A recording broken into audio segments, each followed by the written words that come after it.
My eyebrows. Scratching my eyebrows.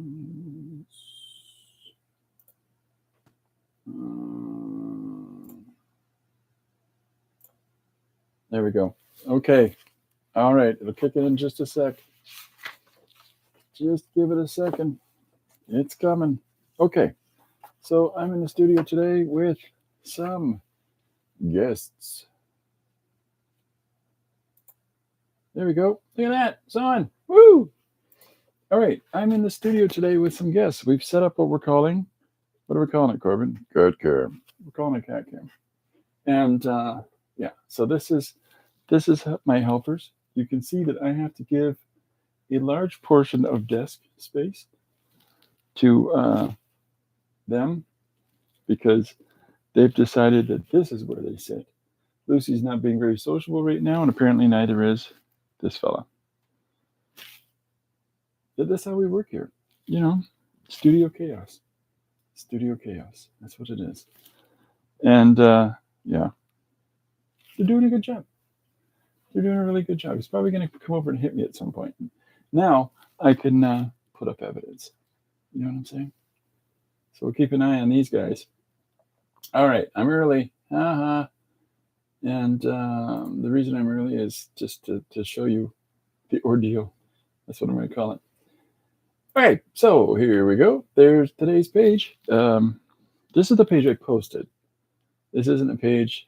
It's one of the many pages that I was, finishing off coloring.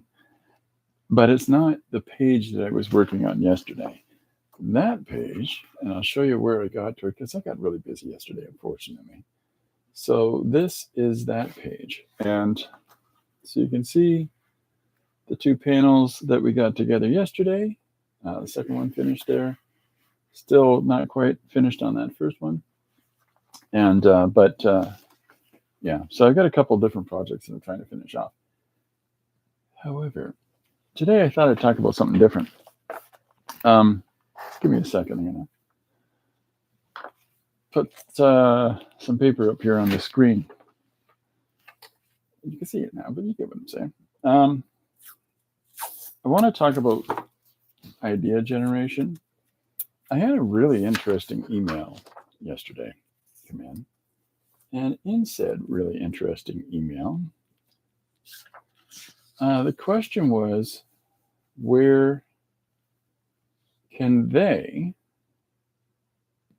figure out how to tell stories the way I tell stories?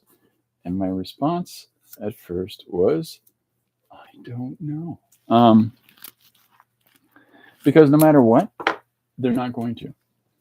Now, that's not to say that there's something extra special about what I do and how I go about doing it.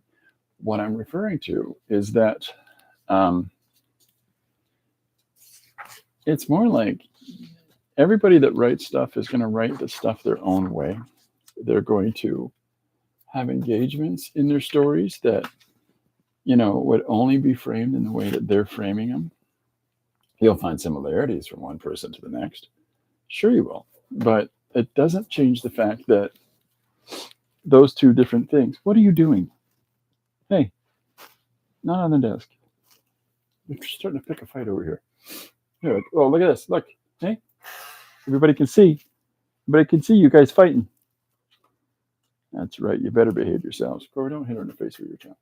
Okay, so no matter what, so professional. Let's have an aside to argue with cats.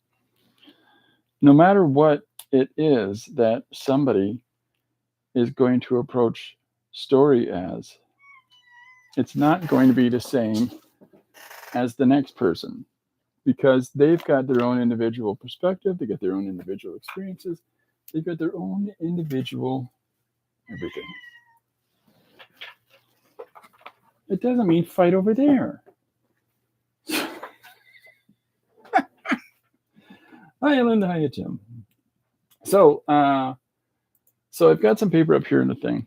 And so the topic is, let's see, make sure I'm in frame. Idea Generation 101. Now, so I'm going to pull something out here. That's a better a sketching marker than it is a finishing marker. Give me 1 sec. I'm going to grab something for us. I have a book that I have been assembling, and I'll grab it for you. Now, it's all the way over here on the opposite side of the studio, which makes me have to walk around, and that's fine. So I have 2 of these books. There's telling stories using words and pictures, and then there's words and pictures, and then there's telling stories using words and pictures. And I've shown these before, but what I really haven't done as many walkthroughs with the words and pictures part of things is all the different parts of how we apply, writing our stories and coming up with ideas. Now, there's all kinds of stuff that speaks specifically towards different aspects in story. Okay. And I've done this before in the stream, and I've talked about this a few different times. I've tried to do it by breaking down ideas on paper before. And then we got into this different ways to approach writing and to approach idea generation. 1, just start writing. 2, the method is unimportant. It's what works for you. You can't be an Olympic swimmer without getting in the water.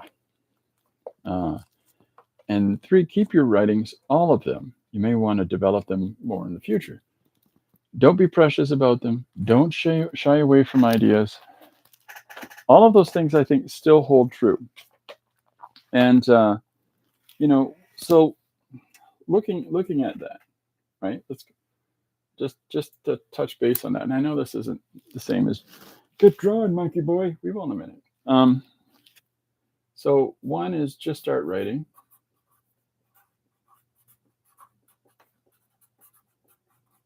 Look at that chicken scratch. Okay. So 2, method is unimportant. So that what I'm referring to by that is, hi, Chris. What I'm referring to by that is if you want to use pen on paper, pencil on paper, if you want to use a typewriter, if you want to use your computer, if you want to use your tablet, whatever it is, all those various things, oh yeah, Liz, are going to allow you to tell the story. It doesn't matter the specifics about your approach to writing. Some people say I have to do it this way. Some people say I have to type a page a day.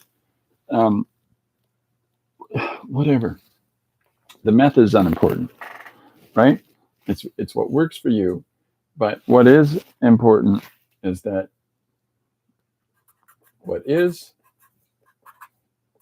that you do it.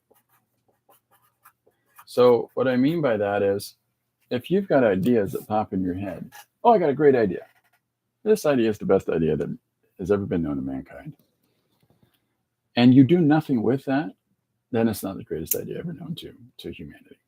Okay? It's just not. Because you didn't do anything with it.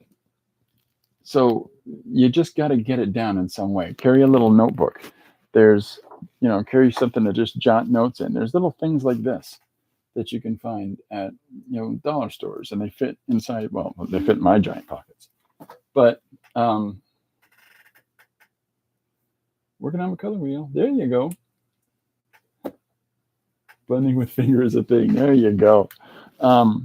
So whatever your method is for getting ideas captured, do it.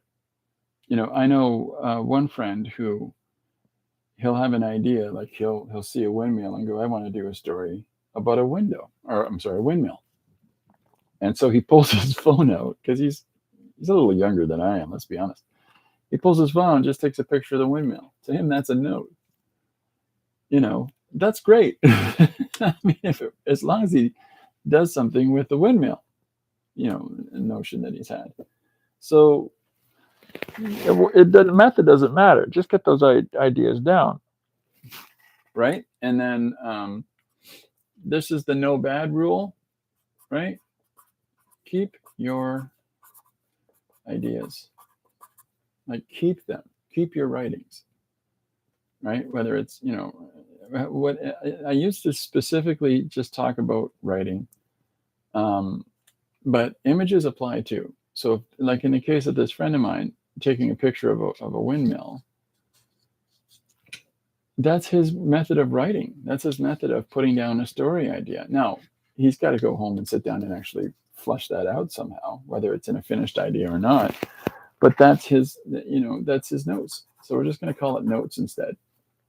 And the whole point of that is that, yeah, even if they're dumb or bad or nonsensical, or you don't have any inclination to follow through on that, or you think people will think you're dumb or crazy or whatever, it doesn't.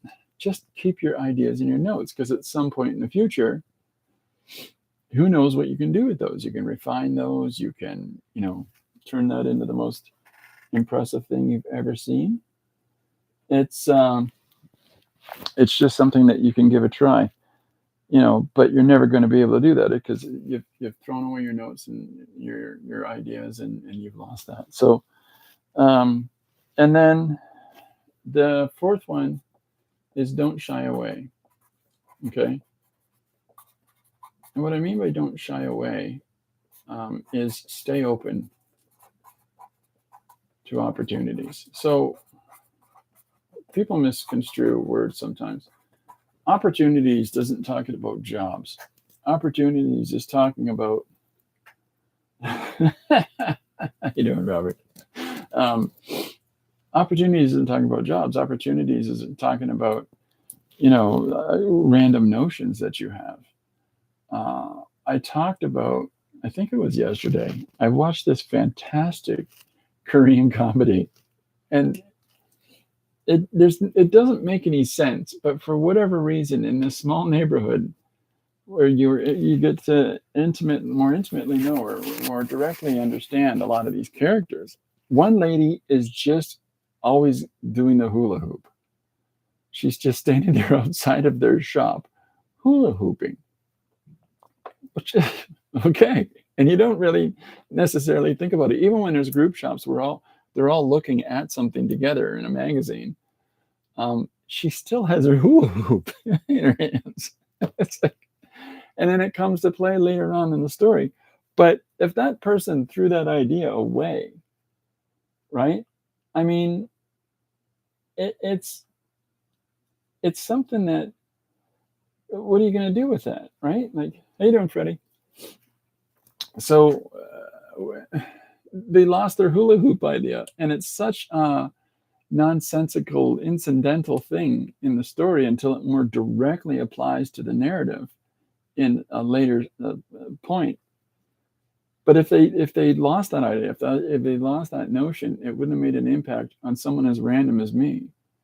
There's a million other quirky things that are in that story, but there's these little notes of dropping things into whatever you're working on that makes it you. And this is what I'm talking about. When somebody asks me, how do I come up with ideas for these one pages and the other books that I'm working on, I just stay open, right? Like somebody says, let's have a disagreement between astronauts on their way to the moon.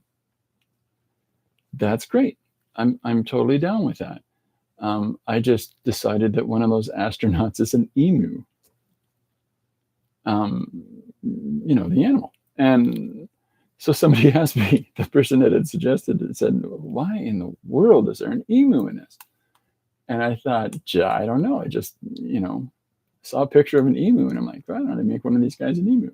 So I actually had to figure out how to make a spacesuit on an emu. Just a little bit random. There's a, or no, I think that's the one for movie night on the space station. The one about somebody annoying everybody else in the space shuttle up to the moon is a penguin. That's a penguin in a spacesuit. And these little silly random notions are what differentiates that story from somebody else being annoying on a spaceship going to the moon. makes it hard to reproduce in any other way. I'm sure, because now you got to what, animate a penguin, but that don't shy away from stuff, staying open to opportunities, or let's just add quirks. You know, there's a long-standing project that I started in 2015 that I'm one of the things that I do is that because I'll have multiple things going on at once, I have a book where I'm just roughing notes on other projects. It just something hits me in the head, and I have this specific book here that I just throw things in, and so there's a lot of written notes in that book, and those written notes are really to feed other projects. I did a series, issues 1 to 11, called Elmwood for our comic company, and now I'm doing a standalone 80-page hardcover that summarizes the previous 11 books, like sort of still tells their story, but in a more contracted way. And it has an awful lot to do with, I think, my ability to tell story is greatly improved from those early days. And, because I've done a few stories. And the rest of that thing is what would have been the final issue 12, which I'm able to expand on and really fully explore all the ideas that I just started throwing into the mix as I was doing the previous 11 issues. But in that very first issue, I have a character that's living in containment, like they're living in the same place their entirety of existence. And when they get free out and released out into a city, the first place that they go where they meet up with these other characters is a city park where they stop and have a conversation with a tree. And somebody reading that went, why in the world is that the person talking to a tree? And I just thought of putting it in there. I think I'd read something about research being done into the idea of shared alpha signal waves throughout the bind systems of forests, so that when they know when people are there, like there's this sort of, somebody steps on a path in a forest and takes another step, and it sort of like generates this sort of pulse of information that it's a really strange thing. But I was so interested in that at the time, I'm like, I'm going to put a tree in there. So as this person walks up to the tree and they have a different level of receptivity, they're going to be able to engage with the tree. This is a completely nonsensical notion, but I threw it in because those quirky things are the sort of things that people look at and go, oh, is that the one with the tree? And I wouldn't think about it that it's the one with the tree. I would think about it from whatever the larger story elements were, but they remember the tree. Win. So something I say is that you have story in you, and it's another means of communication, telling stories. I sure it's talking like whatever else, but telling stories, actually, not just back and forth, how are you, I am fine. Telling about experiences, or even better, generating experiences, imagining experiences that you're going to do something with. Those are a very specific form of communication that expands the human consciousness. Like once you get it started, your storytelling is going to improve and develop, and you may wish to share it or do something with it, like a film, a book, a comic book, etc. That's never going to happen unless you start by writing down ideas or capturing ideas in some way. And I always suggest that there's somebody waiting for your stories, and they're going to love them, and you're never going to find that out if you don't give it a try. And you might not ever find that out. You might not ever meet your greatest fan. I say this, I appreciate everybody that comes and hangs out, and I appreciate all the support. But I often tease myself with this. And it's not that I'm teasing others, it's that I'm teasing myself with this. Is that I'll never meet my biggest fan. I don't believe that. I think that there'll be a person who a page from one of my books flits on the wind and lands at their feet in front of their hut in some remote part of the world, and they take that in their hut and they spike it on a stick sticking out of the wall in their hut inside. And to them, that's the most transcendent art. They might not even be able to read what's on the paper. It doesn't matter, but there's something about that that connects to them. And it's their experience, and I will never, ever know. So that's the thing about story. It goes into the wind, and you don't always get the reciprocity of return from your readers or from your viewers of your visual work, and that's fine. If you're telling stories, you're telling stories. It's not that you're some person who has to have response to it. So there's things like, so I would add something to my previous notes. Hook. There's hooks and there's impetus, right? And these are rather random terms, but hooks are something that you're going to come up with that draws that reader in. It might be one of those quirky elements that you throw in, lady with a hula hoop, or it's a person who runs or a person who works at a mausoleum who can talk to ghosts. So there's a whole bunch of different factors that comes into that world, like the existence of ghosts and the existence of communication with the afterlife and all those different things. And it, might not necessarily support one person's belief or another, but that you're just exploring an idea. And this is based on another random television program where a person spoke with ghosts and helped them to move on. And that's interesting. It's just interesting, that somebody has taken funeral home, worker and person who talks to ghosts and put those together. So there's your hook. A random thing that 3 times I've had conversations with people about working on a project together that they want to write and have me draw, that are all about a surfer who has water powers, that he can control the water. I don't know why that's come up for me 3 separate times. I've said no each time because I'm like, no, okay, I get it.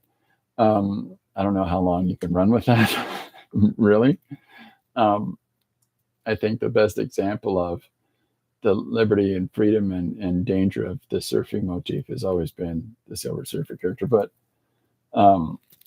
and that's something that can be explored more and more still. But surfer guy who can control water just for some reason is not something I have any interest in doing. But it's come up 3 times. It's a hook, right? Surfer guy controls water. Funeral home director or worker, whatever they're called, who can talk to ghosts, or things like that. A guy has this incredibly powerful ring that he knows he has to destroy, otherwise it'll corrupt the whole world. And he's the least likely of people you would ever think to take on that task, right? There's Lord of the Rings, and yeah. So hooks are important. If you have this little whimsical idea that you think is something that has interesting properties that mix together, that's great. But it's not just the hook. You've got to think, what's the impetus of the story? Person can talk to ghosts, they're a funeral director. The impetus helps them to move, the spirits move on to the afterlife.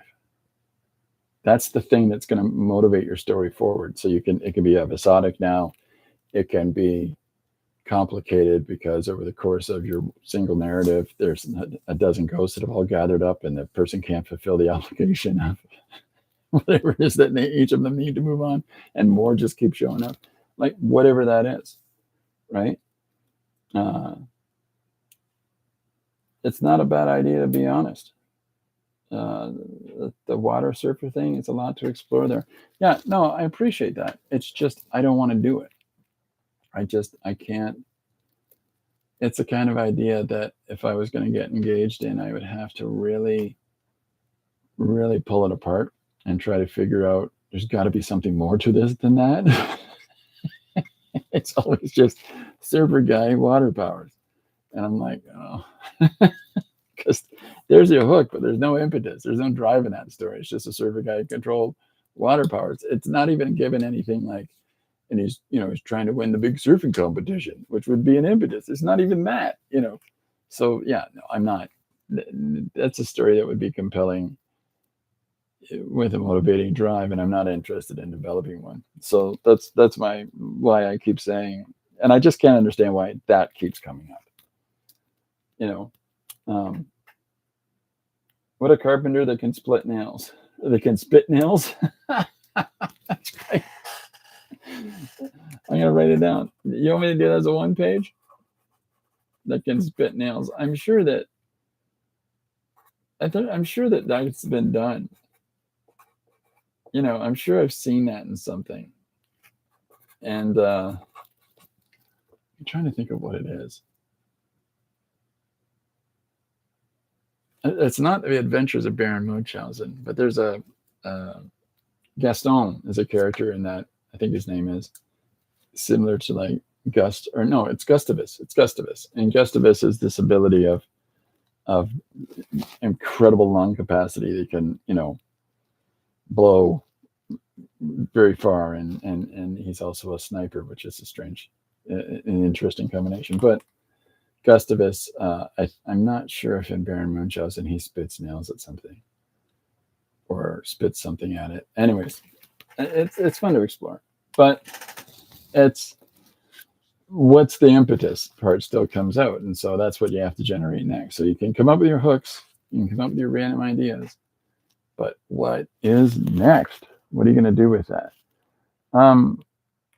There's so many different parts of stuff. You gotta, what are the stakes is another way of looking at it. Like what's the challenge is, like what are the consequences, the potential consequential outcomes of things.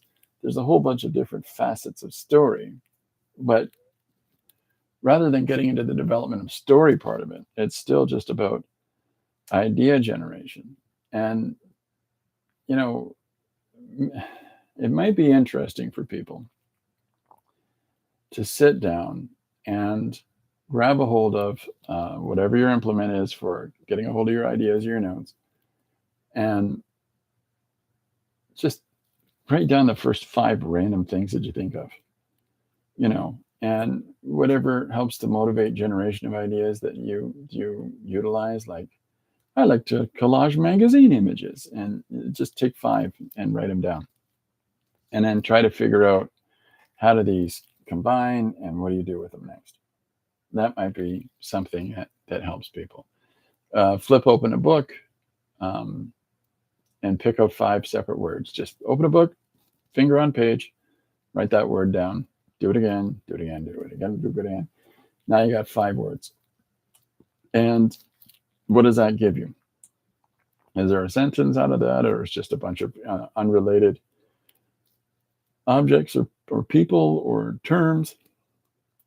And what can you do with that? Like, so don't stay open to opportunities is what I'm saying. If imagine a story of an octopus that gives people high fives and wants to enter a high-fiving competition, but people are really put back because it's an octopus. That octopus don't behave this way. Octopi, anyways, that's not a normal way for them to behave.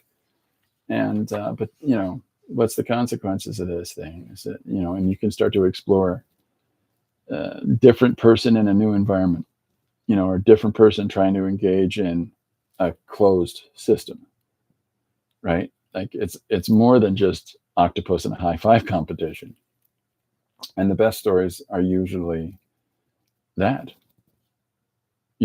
It's there's so many interesting things that can be done with just throwing discordant notes into a composition. Like Alan Moore did a series called Top 10 that he wrote, and I think it was Gene Ha that was the illustrator of it, and or the principal illustrator, anyways. A really interesting thing about Top 10 is it's a police procedural book, but this police procedural comic is about superhero characters in we're in a place where everybody has superpowers, including like cats and mice and whatever else. And it's normal, completely normal for you to be sent out on a call and the person beside you is an elf or a robot or whatever, you know. It's a completely different take on just doing a police procedural. That's I love stuff like that. You know, I just love it. So yeah, rather than getting into stories, just talking about ideas, maybe those things will help. They apply as well to in the generative process of storytelling, because the next thing is how to, you know, apply these things into story and how to structure out story. And I think I got previous videos about that, but in response to this question yesterday, I thought I'd note these things down. And if that helps anybody, great. If not, you know, I'm just doing my best. So there you are. Let's stick that over there. So the page yesterday, if there's any questions or if there's anything else, let me know, folks. So this is the page that I'd started yesterday during our stream. And the suggestion for this is people that use their Zimmer frames as hoverboards. There's your hook, right? And where's the impetus? So, okay, we're going to have to represent, you know, individuals that use Zimmer frames, which are, you know, walkers, if you want another term for it. But they have a seat on them, built into them, and an area where you can attach a bag or something like that on some. What if rather than just using them in the proverbial following along, you know, sitting it out in front of you and using it as a walker, what if you are able to just sit on the seat and use it as a sort of hover device or mobility device that moves itself, is able to be propelled in a different way other than your own mobility?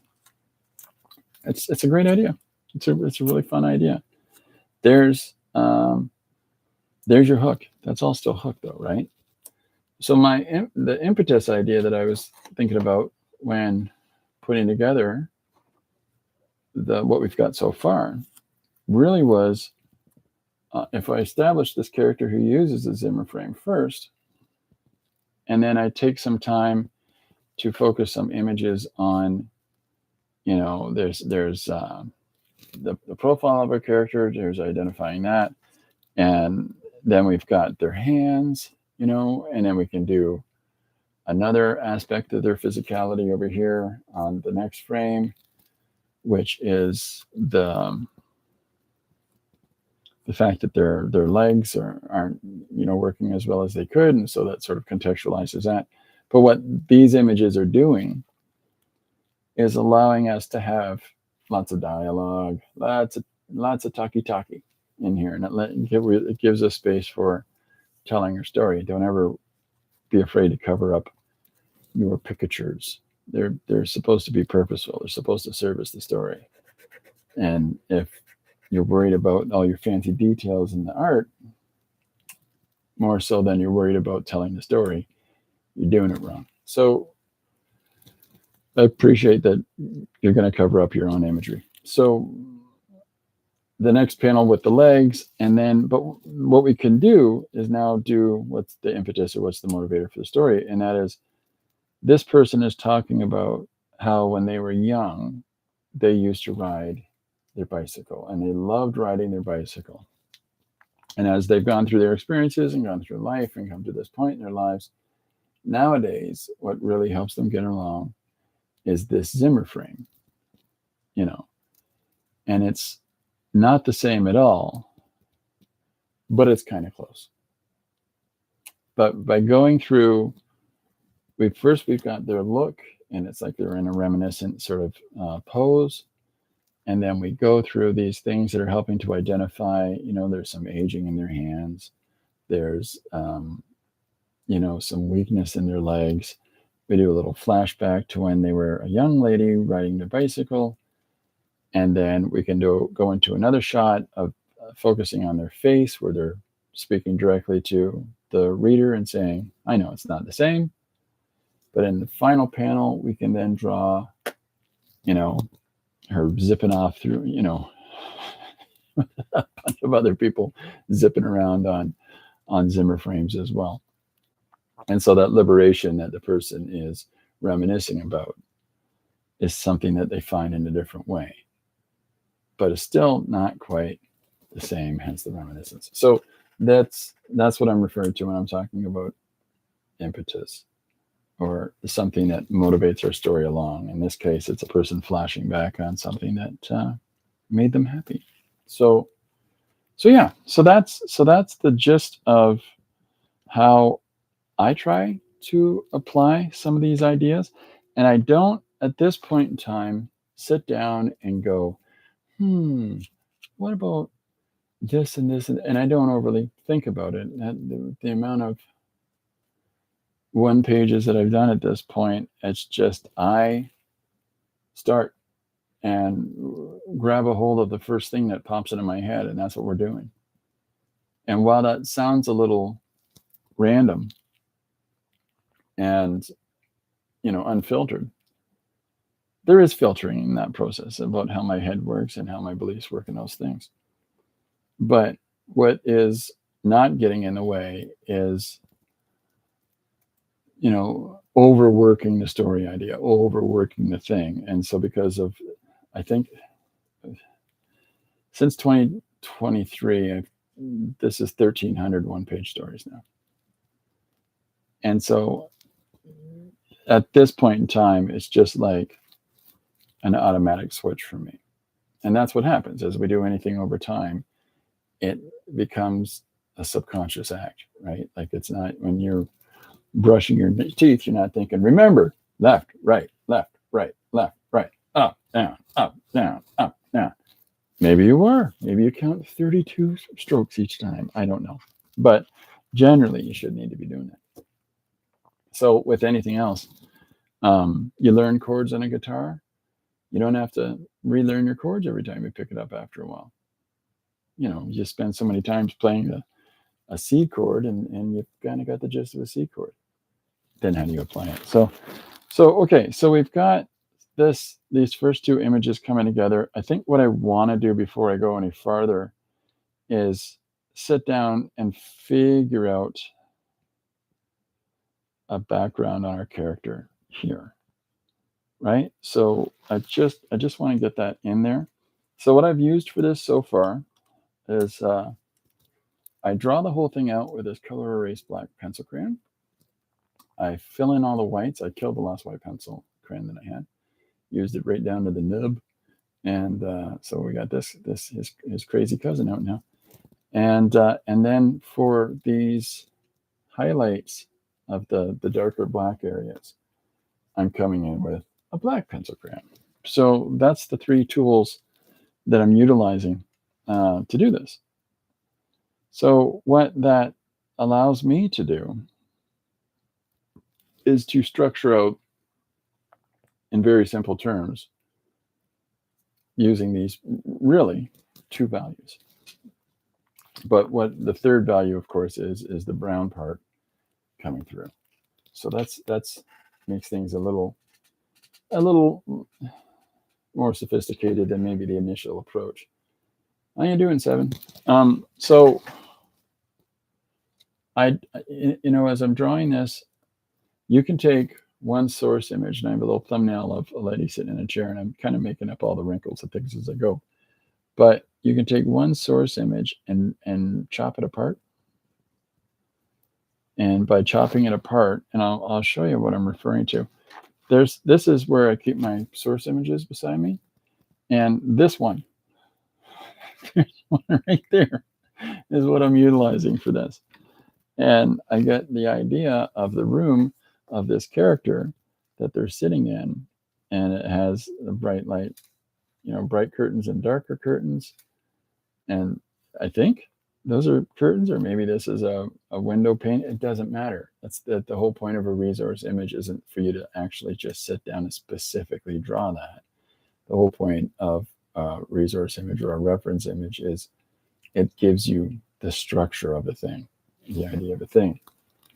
So what I'm doing here is I'm taking this little image over there, and I'm picking at parts. Here's the upper part of her body.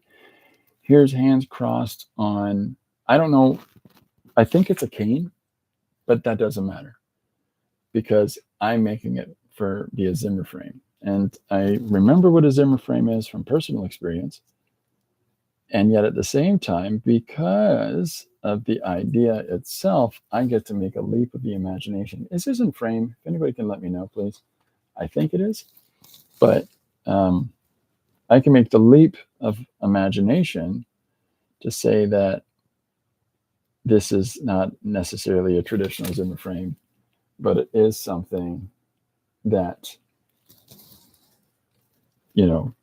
is more like a hover device, a hover, what are they called? Hovercraft.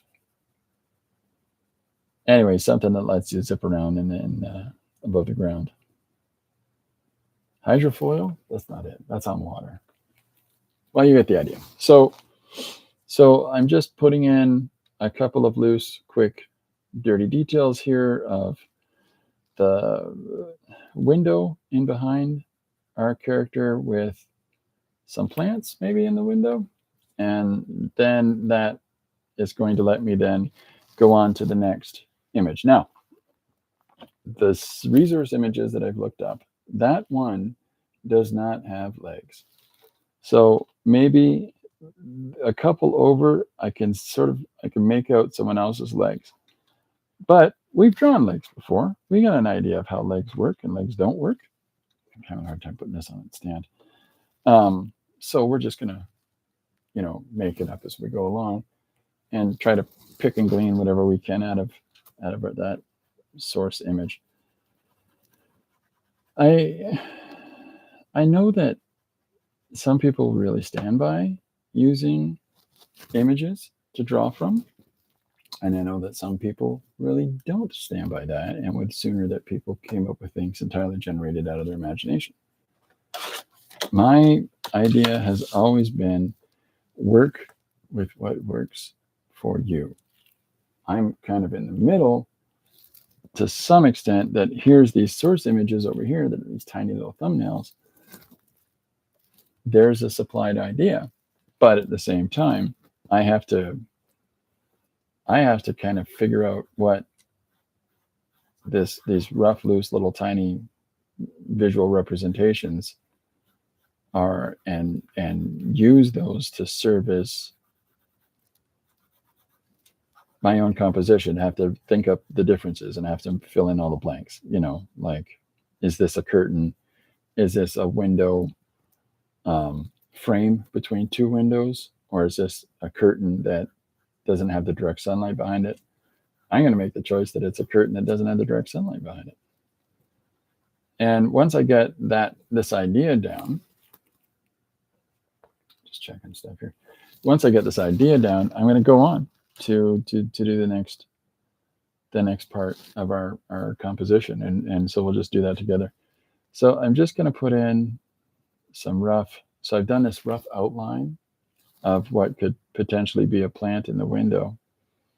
And then I'm just going to put some little squiggly doos, some little shape language here to suggest that there's a plant in the window. Now I'm doing it softer pressure than I've been doing in our character in the foreground, because this is background details. It does not have to be really clearly defined. Imagine, looking at a plant in the windowsill here, but squint your eyes so it's a little blurry.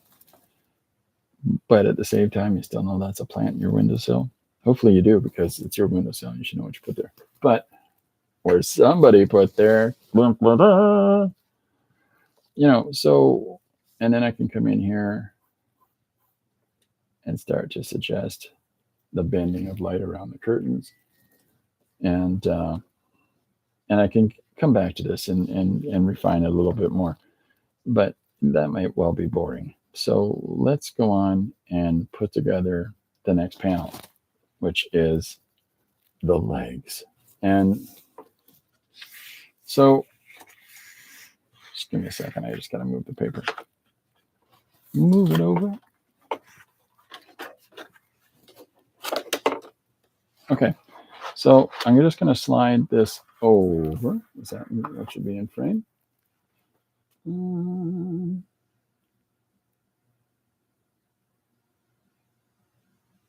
What is a must add to noodles? I'm tomatoes. I don't know actually what Ichiban noodles are, because I'm uncool, boring in my food choices. Lori is the one who makes exotic things like pork chops. That's just the first thing that came to mind. Yeah, that's not exotic, Christopher. I know. So we've got our face with the reminiscing look. We've got our hands that's telling us a bit about our character, but it's more importantly supplying us space to put text balloons across here to tell more about the character's insights and thoughts about what they're reminiscing of. So now in our next image is where we need to sit down here and start to draw their lower appendages. And pre-line the gutter there. Woo-woo. So I'm just going to go for it. I'm just going to start drawing it in and making it up as we go along, because my little section of reference material, I don't really see anything here. I'll pull it over. I don't see anything here. There's no legs. But I think that lady's sitting in a chair up above. I can sort of make it out. And so we're going to take that. And there's a Zimmer frame in front of her, which is the important part, because we get to craft our own little Zimmer frame here. So I'll start with that. I'll start with, I'm just trying to think about sizing here. So if I start with a Zimmer frame at this size, I think it works like a bike brake, right? This is what how the brake mechanism works on a Zimmer frame. So I'm just going to start drawing that in, and that way, that's a good place to figure out the scale of the image and where our character sits in it. So, and then I'll figure out, I don't know what some of these little dots of value are, so we're just going to make it up as we go along. That's the great thing about having the liberty of, it's not that it's a Zimmer frame traditional, it's a Zimmer frame hoverboard. So I get to take lovely little leaps about, the specificity of the Zimmer frame, the parts of it, and what does this part do, and what does that part? And, well, this thing hovers, so it's not going to be the same as just your traditional walking one. That's the sort of allowing yourself to think about your idea and expand upon it and flesh it out a little bit more. Oh, we're having a conversation with food. Okay, so here's the start of, engaging in this idea. Let me think. I'm trying to think. So if it moves down like so, and the next one would move down, now it's just a jumble of shapes in the reference image, so that's fine. So we're going to make this smaller than our foreground one because it's farther away. And so what I'm going to do is finish this arm, and then we're going to apply these two. We have to connect them. But what this also does is allows us to draw by doing this frame, this panel first before the looking back as a little one. A little girl riding a bike. What we're establishing here in the breakdown of this object is that there's a bench for them to sit on. That's really the key component that needs to come across here. And so in the application of said bench, this tells our viewer that our character can sit on this thing, hold on to these handles, and fly like the wind. Just trying to think about. So I did the first part of the bench on this side, and then what I thought about more clearly is, no, this needs to be larger because they're going to sit in between here, but you'd be holding on to these controls with your elbows as opposed to holding onto them with your hands. So they need to be able to put their legs through here and their back end over here in order that they've got all the support that they need. And so this is where we can take liberty. This is where we can take big leaps and changes so that our Zimmer frame isn't going down to an apex base. Apex is, an A shape. So there's a bar here and there's a bar there and there's a bar there. And then at the bottom of those bars are wheels, right? But we need more structure and support than that because we're going to have to put all of the dooley-doos and what's nots down below for our hover thing.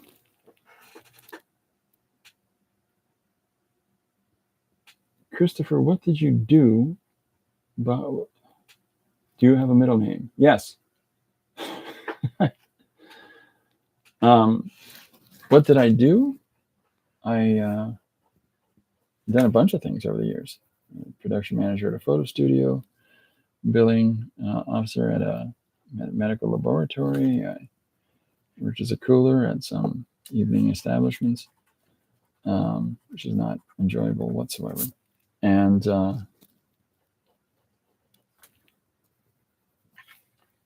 bookstore manager, one thing after another, and a lot of it to do with multiple jobs at the same time, or things to be able to accommodate family, a young family growing up. But none of that was my interest. All of that, was my interest, empowerment, so that I could go home. And because I don't sleep like most people do, I sleep before 6 hours a night. I can go home and work on stuff after family's in bed. Dooley doos and whatnots. Yep. So I'm just putting some little shapes and things down here. Now I realize that it's hard to make out, so this is why I come in lightly with the white and start detailing some of the bits of information in here, which is hard to do when you've got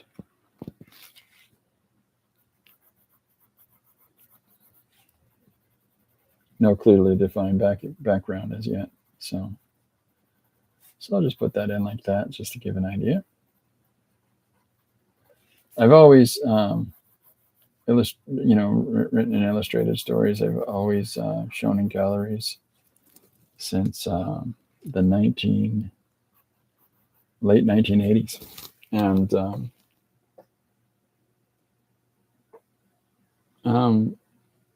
look at your fingernails. Ow, ow, ow, ow. Oh, no. I've grown fingernails. I'm excited about these fingernails. I took out some frustrations on them a few months ago, and this is them coming back to say, hey, don't do that again, Jack. This is the last time we're going to put up with that. So, yeah, I got fingernails again.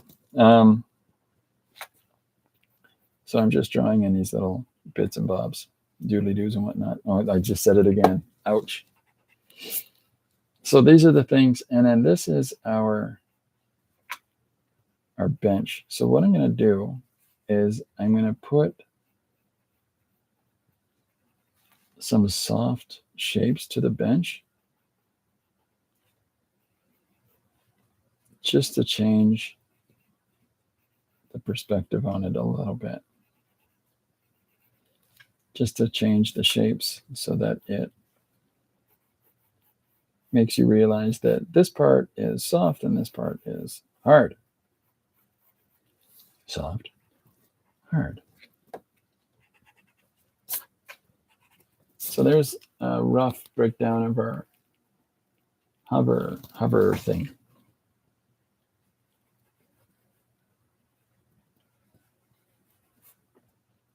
So this is, again, just tapping in to our heads and, our understanding of some objects and putting some shapes together to craft, to recreate those in different ways. Like, what if a Zimmer frame actually has a hover base to it so that you can sit on this and float away, but it just hovers in front of you while you're sitting down in your chair.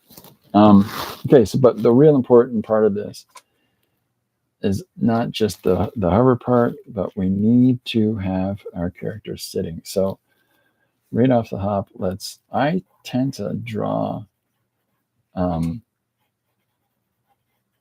couches from what I remember my living room. The first living room couch that I really bought myself and really paid a lot of attention to is a real solid example of the way my head thinks of couches and chairs, living room seating.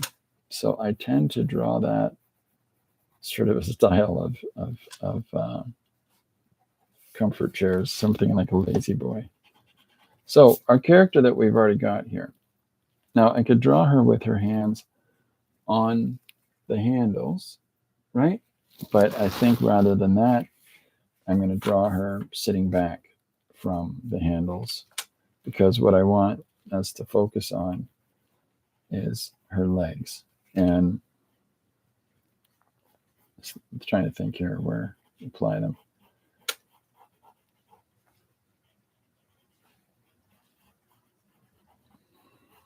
Where's the sock going to be?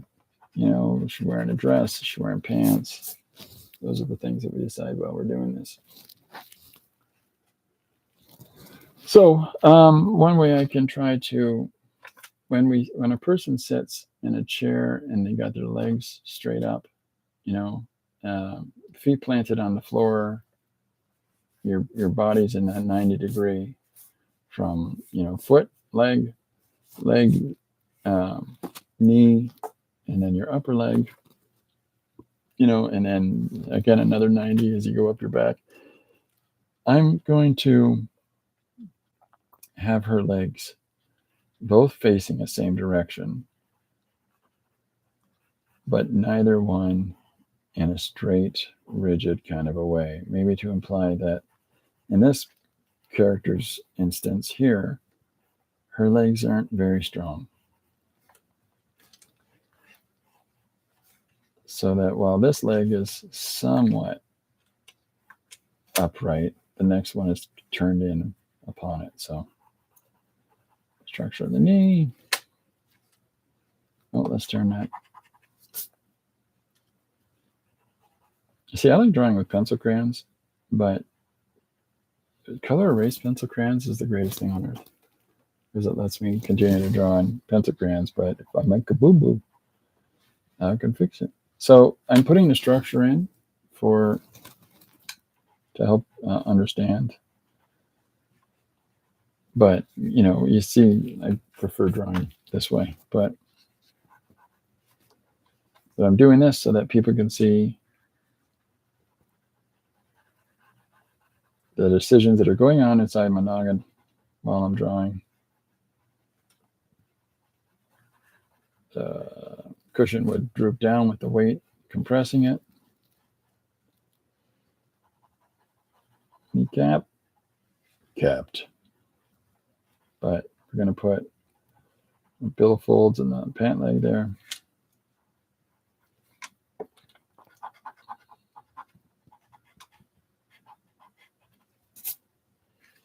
And then we're going to move down the leg. And we'll put a nice little fold in here. Why? Just because. And then the pant leg goes this way. So there's the one leg. Do I have a pencil sharpener? Pencils do not enable me. Do I have a pencil sharpener with a turny thing to choose lead length? No. I'm going to have to find out what that is.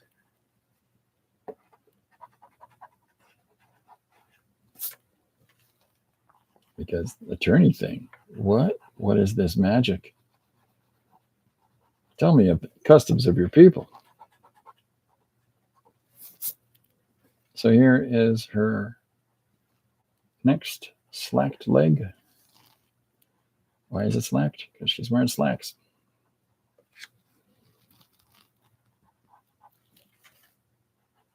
Sitting in her chair. So that's not a perfect leg. Of course it is. That's the whole point. It's the whole point. And then we'll get this thing in here as well. So if I have her sitting back, okay, so we understand her pose in our first image. So we want to have her relatively upright, like so. But let's elbow that chair. That's what I call it. Put an elbow in that chair. And then we'll have her hands as though she's sitting back and continuing to massage the one hand with the other. And so we can put this, foreshorten that. There we go. There's her shoulders. There's her arm. There's her sitting down. There's her head. So there's the structure of our lady sitting in the chair. TGL pencil has 5 different lengths to choose from. You can find it on Amazon. Oh, neat.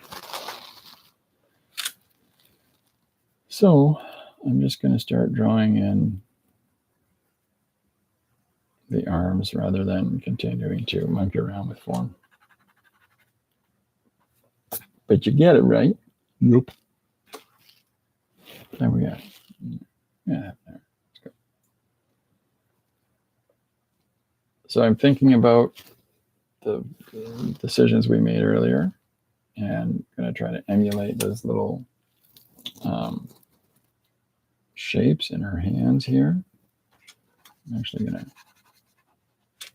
to erase that out because it's in the way.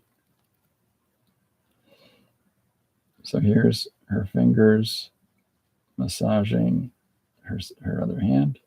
I was supposed to say her second hand. As opposed to how many? Yeah.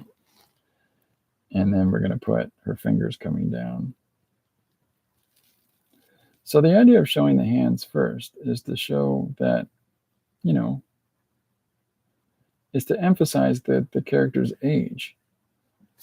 And that it's because when she's reminiscing on being a young girl and riding her bicycle, this helps to establish and identify that was a while ago. So I'm changing the positions of the arms. I mean, she could have been sitting upwards or she's just sat down into the chair. So, at first she was holding onto her device and now she's sitting down to tell us the further story. It's not a big movement, but it's not the exact same position. So there's implied movement, I guess, is what I'm trying to.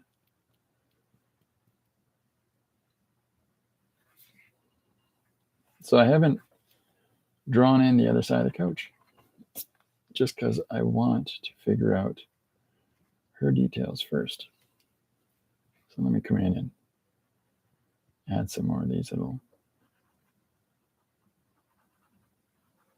shadows and whatnot into her digits.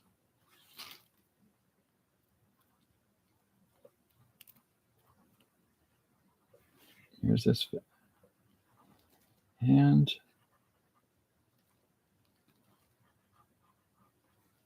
Here are these fingers from this hand. A little curled under, right? I think I have neuropathic extension, so these fingers are curled under. Interesting, Chris. Yeah, you check that out, Linda. It's good information Chris has passed on there. And if there's one person that knows about pencils, ladies and gentlemen, check out the magical coloring stylings of Chris K. So there's our hands coming in to play now, right? And because this arm, we've already established that her outfit only goes down to the sleeve. This is why there's no shirt sleeves over top of this part of the arm, and I can start coming in here and putting it into play. Thinking about folds and putting those onto her outfit.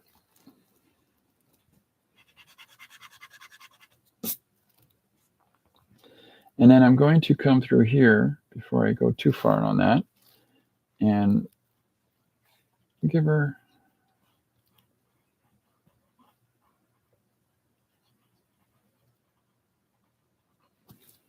some shape to the sweater outfit that she's wearing.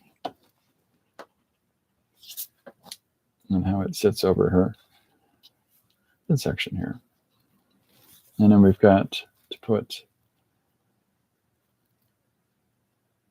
some folds in here as well. Bunching in the fabric from her shirt that's underneath her sweater. And so the reason that I'm moving the lines this direction as I'm going down here is to imply that she's got a little bit of body shape there, which is absolutely normal. Not everybody looks like Barbie or Ken.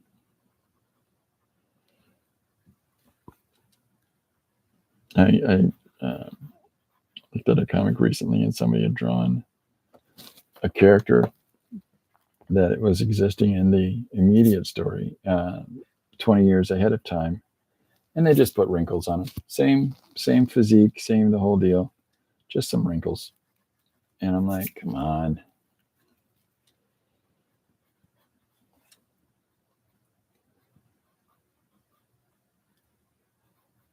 It's rare. Somebody goes and does workouts at the gym, 50s, 60s, the same way they did when they were in their 20s. Those that do, great. But most people don't. So now you can see that person's body coming through.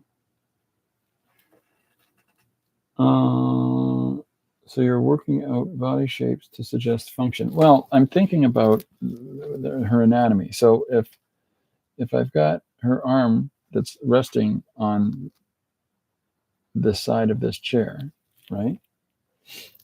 And I'm thinking about how she's sitting. And so, at this point, she's resting back from tiredness. And so I'm putting in, and she's got a bit of a, I don't know what you call it, where our lower part of her torso, we get a little bit of a tummy. So I'm making sure I got some shapes to imply some tummy action. And that doesn't stay with just the tummy. It goes right down into her hips. And then I've got her legs here, but there is a little bit of distension in the legs. So that, they follow down and And so at this point, because I've got the idea with me, I'm not worried about this anymore, right? And if we need to figure out what does she look like, we can refer back to our previous panel that we've drawn. But that's the thing about anatomy and character. Think about, like, if you draw somebody who's very strong, let's say large and strong, and you can choose to draw them as, your strong muscled rigid physique of a footballer or something, a football player or something like that, or a rugby player, or you can draw them as more portly but still, thick arms and more like, I guess, stereotypical image to think of as like a biker, not a young biker, but an older biker, who's got some heft to him. And because when you look at that guy who's larger than the rest, and he's a broad guy, and he's got some girth to him, some weight to him, you still get a person that stands beside them by comparison who is much more diminutive and much less muscularly defined. You get the implication between those two people standing beside each other that this one is weaker than that one. And so character is important. So if I want to suggest that this person needs some supports to help them to get around, so that as I'm drawing their legs in and the form of their body, and I'm going to take in all kinds of considerations about, because when you look at the upper body here on our character, there's some volume to her arm. It's not just your rigid, straight cut arms. There's lots of wonderful shapes and folds and stuff as our skin moves as we age. And then when you see her upper body, there's some weight in the neck, right? There's the face isn't as taut and firm as it was when they were young. There's all kinds of character lines in their face now, and I'm trying to imply a sense of gravity to that. But there's a roundness to her upper body, which between these two things here implies that they're not, Olympian fitness athlete, but a person lived. So as I'm drawing this in, I'm taking in consideration there's going to be a bit of a tummy. The legs aren't as strong as they once were, so there's a bit of, oops, I'm sorry, I moved it back over. Not over far enough. So that the legs and the body here there's a weakness, a more frailty to the legs than there is to the upper body. So, we've got this shape to the arms up above, a little bit of rotundness. Same thing here, a little bit of weight and gravity of the skin sagging. All of these things to try to explain to the reader a little bit about our character. And, through the dialogue part of this, we can have them saying things like, oh, just let me rest for a second while they're telling us the story. What comes first? Interest in color or in shape? What triggered you? For me, you draw X amount of times, then you start getting structure as rote. And so I think about structure, and I think about shape, volume, and things like that. I'm sorry.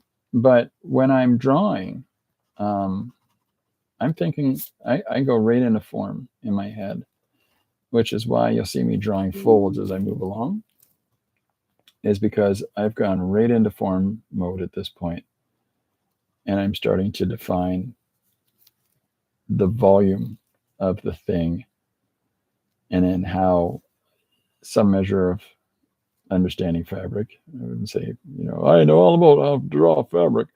Some measure of it. I start thinking about those folds and the way that the clothing hangs on that person's form.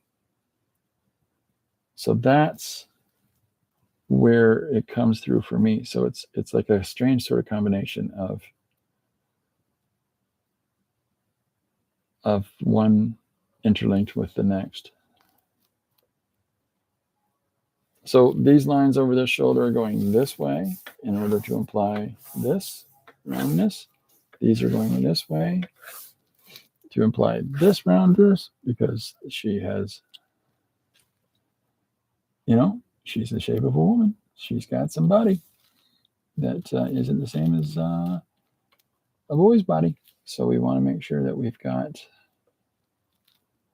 some space engaged for that. So, and then now we can refer back to our first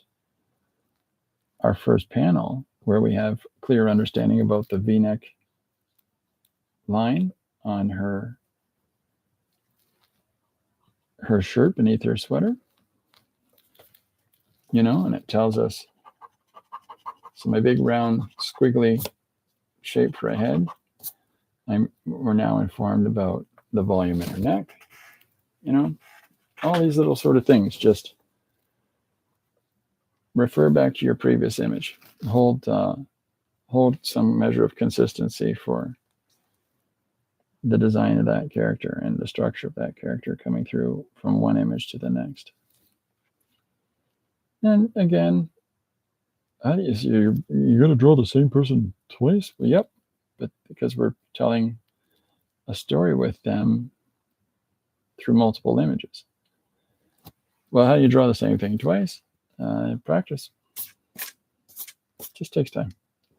But here's our lady coming through. Hopefully she's a little clearer to see and to understand where she sits in her chair now. I haven't fully defined the legs or done high contrast marks in them yet, just sort of giving you it's almost like I'm drawing the skeleton. I'm drawing these folds. And then I'm going to sharpen them. And in our upper body, look at how fast I sharpen that. This is a Faber-Castell pencil. Love these. So in our upper body, I'm drawing that little bit of detail around the neckline. Now, I didn't overly finish that first panel, but for the background, but I started to intimate that there's a window behind her, and that needs to be consistently applied here as well as we open up this image so that there's some consistency in there. So understanding how pencil is a little lighter than the previous one, so I'm just going to sharpen this guy. Look at this fancy equipment, huh? Look at that, big bucks pencil sharpener. So understanding the body and understanding how the anatomy of our character, I'm thinking about how the light hits the upper body. And there's going to be more light up above than there is down below. So while this light does continue, the emphasis points in the light of her white shirt are up here.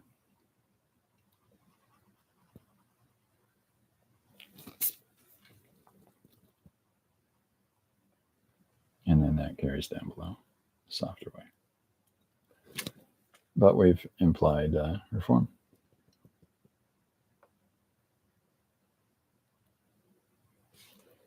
So here's our, so now I've got all of this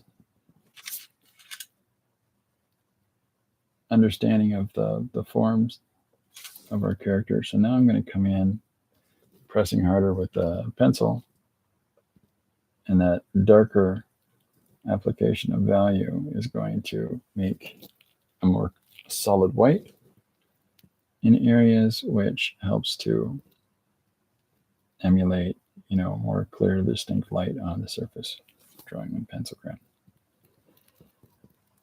So that we know our light source coming from here is hitting her arms, her shoulders, the sides of her face, more so than it is on this side. But at the same time, you know, light is bouncing and reflecting off of other objects. So we're going to see both sides of her arm. Some people say, or someone said they use gray to add shading rather than black. I don't see you using gray though. Well, this black pencil that I'm using is not as crisp a black as this black pencil crayon. So this pencil did this area. This pencil, this guy, hello, my name is Stanley. This guy here did this area with more pressure. These little lines in here, this kid, this the little outline around the arm, this one. This pencil is drawing these shadows in here. This one is emphasizing a line separating one finger from the next. So I'm not using a gray, but this one is applying like a grayer tone, so, or a less black tone, let's just say. So these thoughts I had about folds in the pant leg, we're now emphasizing those by applying the white to it. Now the chair that I started drawing in is where I start to soften that.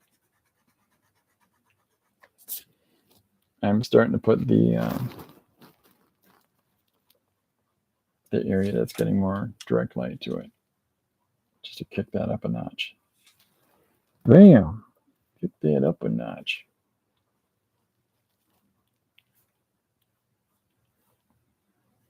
So this is one of those old pieces of furniture that, you know,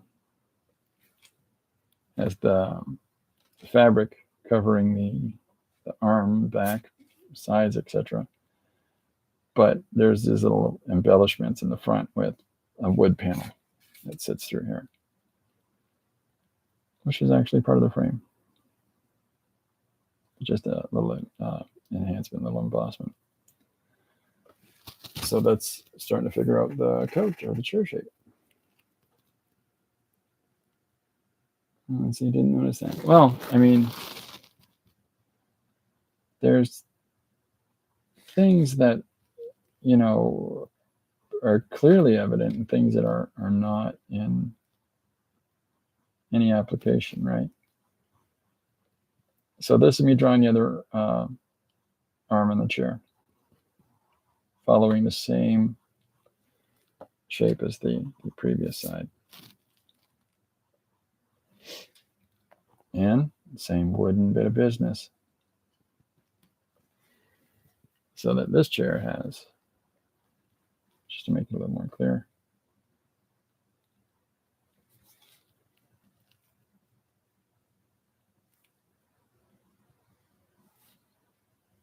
and then I'm going to do this. I'm going to be really sneaky.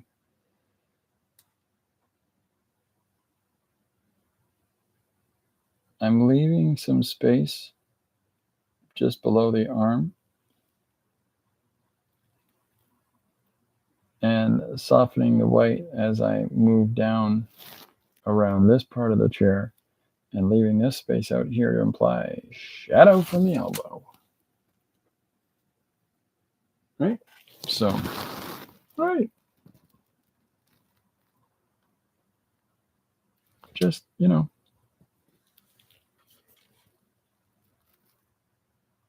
So hopefully her form is making sense.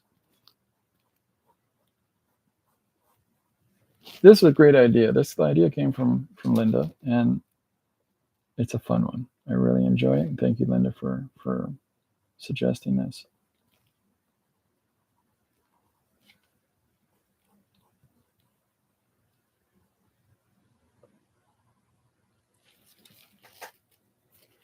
So now I'm putting the emphasis on her leg here as well.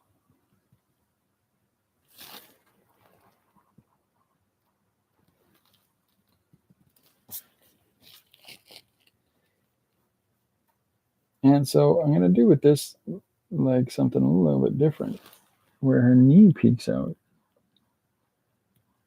I'm coming in harder to imply that this is getting more direct light than this part of her leg, because this arm is in the way. So there's going to be more bright light to this part of the leg because we know where the light's coming from.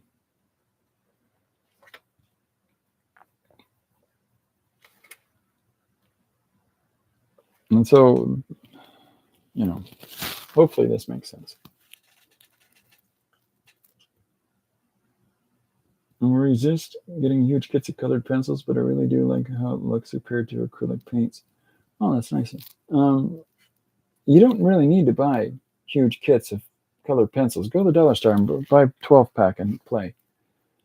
I think shading is very personal. It depends on the feeling you want to give the drawing or painting. Some people shade with indigo blue, others use gray, others use complementary colors.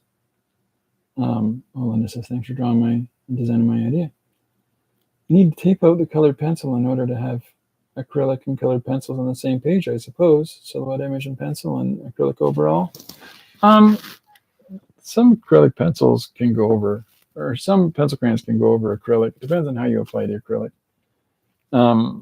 If it's really thick and really the plasticity of it is really dense, then no, you can't as easily draw over it. But there are other things that you can draw over it with, like pastels or wax pencils. Let me see, where's one? This is or China marker, they're also called, right? You can draw over top of acrylics with these. And now, I found at Staples here in Canada that they've put out a whole series of colors of these.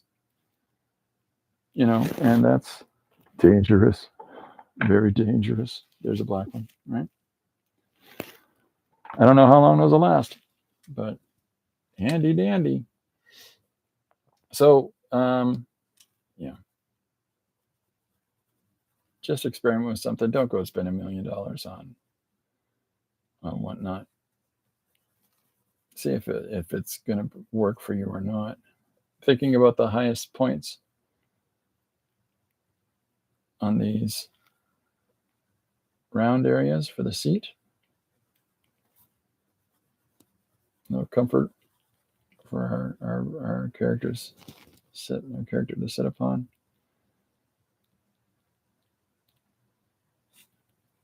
And just defining the bends of it a little better.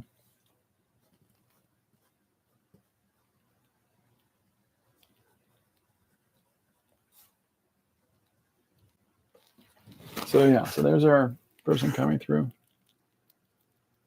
You do not need big sets of color. Says Chris. 36 or 48 colors are more than enough. Just use the color theory and color wheel. Yeah. It gives you a nice range. With a 12 color set, you just got to think about, if I lightly apply this yellow and then I lightly apply this blue over top of it, what green does it give me? And bearing in mind, a different yellow and a different blue are going to give you a different green. So 36 to 48 colors there's something nice about that. I tend to buy 12 packs myself, but that's neither better or worse. It's just, I don't know. I like to build them up as I'm weird.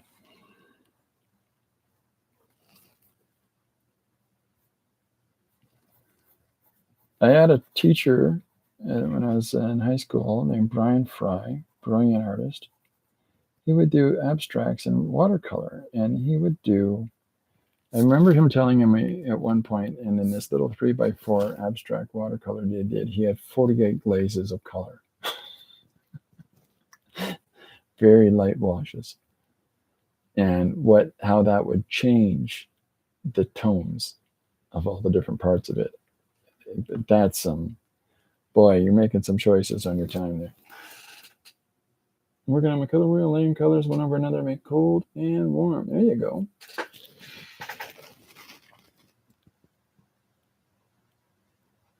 Good stuff.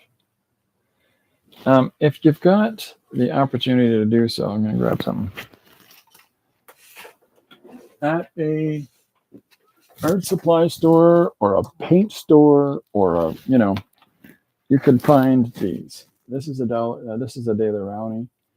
This is a color wheel. Tells you all about split complementaries, tetrads, triads of color, right? Analogous colors. It really helps you to understand adding yellows, adding blues, adding whites, adding blacks, adding reds, and it lets you shift around the wheel on both sides and see how combinations can build palettes.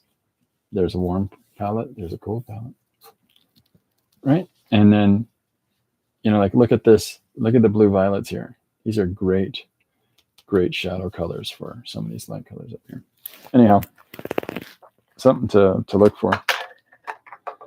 But I don't know that you can order those. I think you have to go and sort of find them when they're at the store. I don't know. I just came across one day. All right, so now I'm putting in the cushion of the chair that she's sitting in, and I'm adjusting it for the weight applied on it. So it's not just a flat line rectangular cushion. There's a person sitting on this thing. It's going to move. So if you're not sure what I mean by that, take a seat on a piece of furniture that has a cushion on it and watch how the cushion moves. Even if you're the tiniest person in existence, that cushion's going to move. It's going to adjust for your shape. Don't fall for the 520 or 320 color pencil sets. It's not worth it. If one color finishes, you'll need all the set again. Well, you can go to art supply stores and they have single colors of Prismacolor for sale. But I think in Liz's case, that's an hour or so away. That's a long way to send Liz. Liz, go get me some yellow again. Yeah.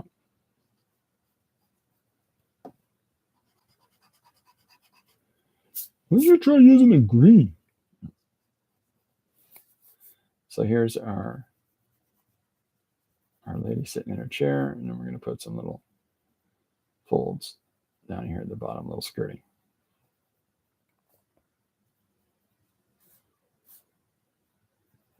And then there's the side of the arm.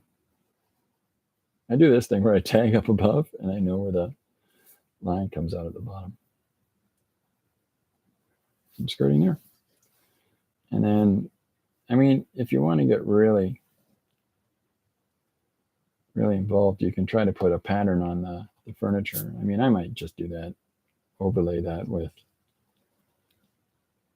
some kind of screen in the digital part of things. But so here's the back of the arm over here now.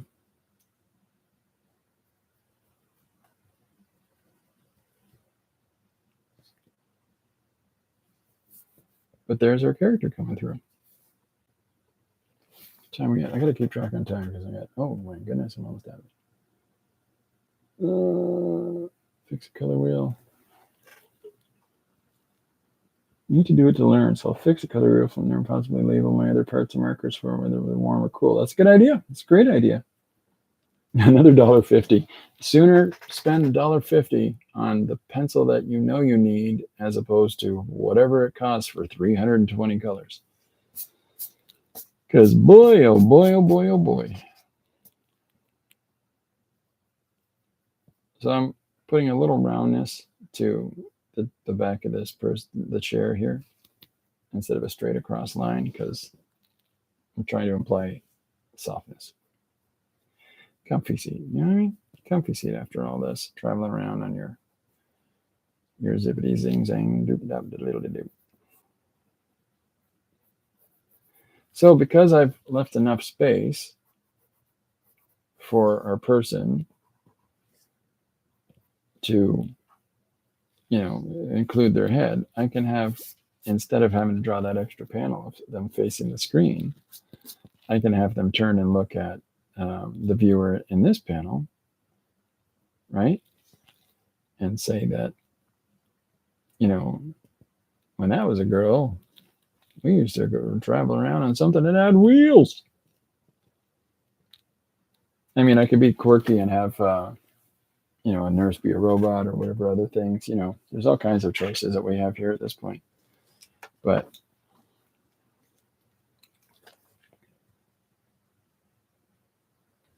so there's our back of our chair.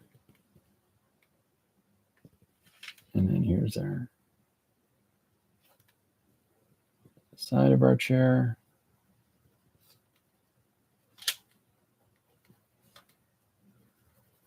Hopefully this looks like a chair. What do you call that? Is that a wagon wheel?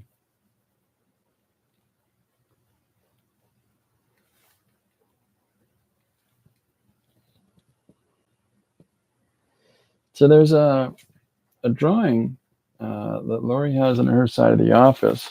I've got the cat cam that I can move and show you. Give me a second here. I think it should pick it up. Yeah. Okay. So over on the opposite side of the studio in Lori's part of the office, this is a 4-foot by 6-foot drawing. And I drew the whole thing in white and then added the blacks in afterwards. And so the same principle applies to how we're drawing today. So it's not that, you can apply the same application on other scales, it just takes a little more time. And so what I did that on is that I drew it on wood that I'd taped a whole bunch of paper or gel medium, a whole bunch of paper, primed it into the surface. And then, so there's all kinds of weird squares on the surface of that. And then I drew the composition in white, painted it blue, drew in white, and then added black pencil at the end. I used to remember how many pencils that took. I can't remember it now, but it's the same principle as we're applying here. So it's sort of finding those volumes and finding those interesting lines and defining patterns in form. But I am going to have to wrap it up for today.